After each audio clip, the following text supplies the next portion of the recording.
ಸಾವಿರಾರು ರೈತರ ಕನಸಿಗೆ ಯೋಜನೆ 4 ಜಿಲ್ಲೆಯ ಜೀವನಾಡಿ. ಆದರೆ ಸರ್ಕಾರಗಳು ಬದಲಾದಂತೆಲ್ಲ ಈ ಯೋಜನೆ ಹಳ್ಳ ಹಿಡಿಯುತ್ತಾ ಸಾಗಿದೆ.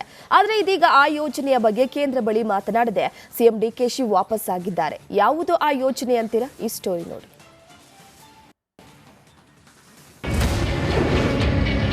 ನವಲಿ ಜಲಾಶಯ ನಿರ್ಮಾಣಕ್ಕೆ ಸರ್ಕಾರ ನಿರ್ಲಕ್ಷ್ಯ. ಕೃಷಿ ಮತ್ತು ನೀರಾವರಿ ಕ್ಷೇತ್ರದ ಹೊಸ ಆಶಾಕಿರಣ, ಸಾವಿರಾರು ರೈತರ ಕನಸಿನ ಯೋಜನೆ. ಆದರೆ ಇದೀಗ ಸರ್ಕಾರದ ನಿರ್ಲಕ್ಷ್ಯದ ಬಗ್ಗೆ ರೈತರು ಸಿಡಿಮಿಡಿಗೊಂಡಿದ್ದಾರೆ. ತುಂಗಭದ್ರಾ ಜಲಾಶಯದಲ್ಲಿ ತುಂಬಿರುವಂತಹ ಹೂಳಿಗೆ ಪರ್ಯಾಯವಾಗಿ ನಿರ್ಮಾಣ ಮಾಡಲು ಮಾಡಿರುವಂತಹ ಯೋಜನೆಯ ನವಲಿ ಜಲಾಶಯ ನಿರ್ಮಾಣಕ್ಕೆ ಸರ್ಕಾರ ಹಾಗೂ ಸಿಎಂ ಡಿಕೆ ಶಿವಕುಮಾರ್ ನಿರಾಸಕ್ತಿ ತೋರ್ತಾ ಇರುವಂತೆ ಎದ್ದು ಕಾಣ್ತಾ ಇದೆ. ಕೇಂದ್ರ ಸಂಪನ್ಮೂಲ ಸಚಿವ ಸಭೆಯಲ್ಲಿ ಸಿಎಂ ಡಿಕೆ ಶಿವಕುಮಾರ್ ನವಲಿ ಜಲಾಶಯದ ಬಗ್ಗೆ ಚಕಾರ ಎತ್ತದೆ ವಾಪಸ್ಸಾಗಿದ್ದಾರೆ. ಇದರಿಂದ ಈ ಭಾಗದ ಸಾವಿರಾರು ರೈತರ ಕನಸಿಗೆ ಕಿಮ್ಮತ್ತು ಕೊಡದಂತಾಗಿದೆ.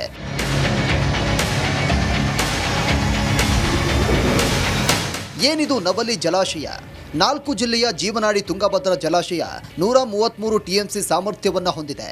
ಆದರೆ ಈ ಜಲಾಶಯದಲ್ಲಿ 33 ಟಿಎಂಸಿ ಹೂಳು ತುಂಬಿದ್ದು ಜಲಾಶಯದ ಸಾಮರ್ಥ್ಯ ಸದ್ಯ 100 ಟಿಎಂಸಿ ಇಳಿಕೆಯಾಗಿದೆ. 33 ಟಿಎಂಸಿ ನೀರು ನೆರೆ ರಾಜ್ಯಗಳ ಪಾಲಾಗ್ತಾ ಇದೆ. ಈ ಸಮಸ್ಯೆಗೆ ಪರಿಹಾರ ಹುಡುಕಿದಾಗ ಮುನ್ನೆಲೆಗೆ ಬಂದಿದ್ದೇ ಈ ಸಮಾನಾಂತರ ಜಲಾಶಯದ ಕಲ್ಪನೆ. ಈ ಕಲ್ಪನೆಯ ಜಲಾಶಯ ಕೇವಲ ಕಲ್ಪನೆಯಾಗಿ ಉಳಿಯುವ ಲಕ್ಷಣಗಳು ಎದ್ದು ಕಾಣ್ತಾ ಇವೆ. ನೂತನ ಸಿಎಂ ಡಿಕೆ ಶಿವಕುಮಾರ್ ಈ ಬಗ್ಗೆ ಆಸಕ್ತಿ ತೋರದೇ ಇರೋದು ಎದ್ದು ಕಾಣುತ್ತದೆ. ಹೌದು, ದೆಹಲಿಯಲ್ಲಿ ಕೇಂದ್ರ ಜಲಸಂಪನ್ಮೂಲ ಸಚಿವರ ಜೊತೆ ನಡೆದಂಥ ಸಭೆಯಲ್ಲಿ ಸಿಎಂ ಡಿಕೆ ಶಿವಕುಮಾರ್ ಅವರು ಈ ಸಮಾನಾಂತರ ಜಲಾಶಯದ ಬಗ್ಗೆ ತುಟಿಕ್ ಪಿಟಿಕ್ ಅಂದಿಲ್ಲ.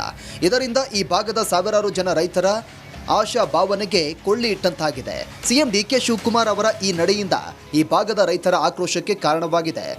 ಕೇಂದ್ರ ಜಲಸಂಪನ್ಮೂಲ ಸಚಿವರನ್ನ ಇವತ್ತು ಭೇಟಿ ಮಾಡಿದ್ದಾರೆ. ಆದರೂ ಕೂಡ ತುಂಗಭದ್ರಾ ಜಲಾಶಯದಲ್ಲಿ ಸಾಕಷ್ಟು 35 ಟಿಎಂಸಿ ಅಷ್ಟು ಹೂಳು ತುಂಬಿದೆ. ಆದರೂ ಕೂಡ ಸರ್ಕಾರದ ಮುಖ್ಯಮಂತ್ರಿಯಾಗಿರ್ತಕ್ಕಂಥ ಡಿ ಕೆ ಶಿವಕುಮಾರ್ ಅವರು ನವಲಿ ಸಮಾನಾಂತರ ಜಲಾಶಯದ ಬಗ್ಗೆ ಯಾವುದೇ ರೀತಿಯಿಂದ ಚುಕ್ಕಾರ ಎತ್ತಿಲ್ಲ. ಅಂದರೆ ಇವರಿಗೆ ಎಷ್ಟು ರೈತರ ಮೇಲೆ ಕಾಳಜಿ ಇದೆ ಎಂಬುದು ಇವತ್ತು ನಿರ್ಲಕ್ಷ್ಯತನದಿಂದ ಇವತ್ತು ಇದು ಮಾಡ್ತಾ ಇದ್ದಾರೆ ಮುಖ್ಯಮಂತ್ರಿಗಳು. ಕೊಪ್ಪಳ ಜಿಲ್ಲೆಯ ಕನಕಗಿರಿ ತಾಲೂಕಿನ ನವಲಿ ಗ್ರಾಮದ ಬಳಿ ಸಮಾನಾಂತರ ಜಲಾಶಯ ನಿರ್ಮಿಸಲು ಉದ್ದೇಶಿಸಲಾಗಿತ್ತು. ಜಲಾಶಯದ ಹೂಳಿನಿಂದ ರಾಜ್ಯಕ್ಕೆ ನಷ್ಟವಾಗ್ತಾ ಇದ್ದ 33 ಟಿಎಂಸಿ ನೀರನ್ನು ಉಳಿಸಿಕೊಳ್ಳಲು ಪರ್ಯಾಯವಾಗಿ ಸಣ್ಣ ಸಣ್ಣ ಕೆರೆಗಳನ್ನು ಒಗ್ಗೂಡಿಸಿ ದೊಡ್ಡ ಜಲಾಶಯವನ್ನಾಗಿ ಪರಿವರ್ತಿಸುವ ಅದ್ಭುತ ಪರಿಕಲ್ಪನೆ ಮಾಡಲಾಗಿತ್ತು. 2008ರ ಬಿಜೆಪಿ ಸರ್ಕಾರದಲ್ಲಿ ಅಂದಿನ ಸಚಿವರಾಗಿದ್ದ ಶಿವರಾಜ ತಂಗಡಗಿ ಅವರು ಈ ಮಹತ್ವಾಕಾಂಕ್ಷಿ ಯೋಜನೆಗೆ ಬುನಾದಿ ಹಾಕಿದ್ರು. ಆದರೆ ಸರ್ಕಾರಗಳು ಬದಲಾದಂತೆಲ್ಲ ಈ ಯೋಜನೆ ಹಳ್ಳ ಹಿಡಿಯುತ್ತಾ ಸಾಗಿದೆ. ಕೊಪ್ಪಳ, ರಾಯಚೂರು ಜಿಲ್ಲೆಯ ಲಕ್ಷಾಂತರ ರೈತರ ಪಾಲಿಗೆ ವರದಾನವಾಗಬೇಕಿತ್ತು. ತುಂಗಭದ್ರಾ ಹೂಳಿನ ಸಮಸ್ಯೆಗೆ ಮುಕ್ತಿ ನೀಡಬೇಕಿದ್ದ ನವಲಿ ಸಮಾನಾಂತರ ಜಲಾಶಯ ಈಗ ರಾಜಕೀಯ ಇಚ್ಛಾಶಕ್ತಿಯ ಕೊರತೆಯಿಂದ ನೆನೆಗುದಿಗೆ ಬಿದ್ದಿದೆ. ಸರ್ಕಾರ ಇನ್ನಾದರೂ ಎಚ್ಚೆತ್ತು ಈ ಯೋಜನೆಗೆ ವೇಗ ನೀಡುತ್ತಾ ಅಥವಾ ಇದು ಕಾಗದದ ಮೇಲಿನ ಕಲ್ಪನೆಯಾಗಿ ಉಳಿಯುತ್ತಾ ಅನ್ನೋದನ್ನ ಕಾದು ನೋಡಬೇಕಿದೆ. ಈರಯ್ಯ ಹಿರೇಮಠ, ರಿಪಬ್ಲಿಕ್ ಕನ್ನಡ, ಕೊಪ್ಪಳ.